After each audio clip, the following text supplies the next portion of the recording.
and currents that move the ice. And what you can see is over the years, the ice pulses around and it moves around towards the top along the coast of Greenland. You see that the older ice eventually moves out of the Arctic and into the North Atlantic where it melts. But the ice gets replenished within the Arctic because some of the ice survives each summer and grows older. And particularly in a region north of Alaska called the Beaufort Sea, where the ice spins around in a clockwise direction called the Beaufort Gyre. And that ice can keep spinning around oftentimes for several years and gradually getting older and thus getting thicker. Eventually, the ice will spin out of that gyre and go out through Fram Strait.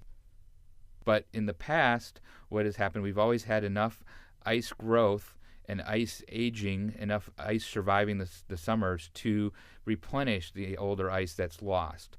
But in recent years, we've seen less replenishment. There's been more melt during the summer, and so the ice that goes out through Fram Strait has not been compensated by the ice growth. In addition, especially in recent years, we've seen some pretty remarkable things in the Beaufort Sea, where that area that used to be a nursery for the development of the older ice, allow the young ice to age and mature. What we've seen instead is the ice is now more broken up, more scattered, and that's allowing the older ice to melt within the Beaufort Sea.